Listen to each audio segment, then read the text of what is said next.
balita ng Panginoon ayon kay San Mateo. Papuri sa iyo.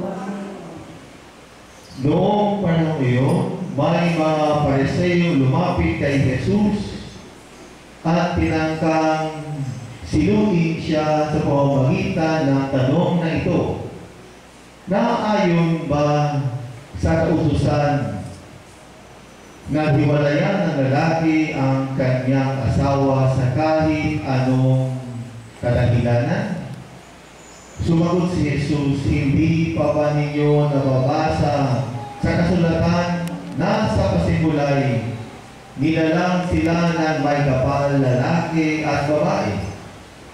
At sinabi, dahil dito iiwan ng lalaki ang kanyang ama't ina, at magsasama sila ng kanyang asawa, at sila'y magiging isa.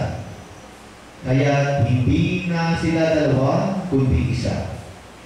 Ang pinagsama ng Diyos ay huwag paghiwalayin ng tao. Ang mabuting balita ng Panginoon. Pinupuri ka namin, Panginoong Jesucristo.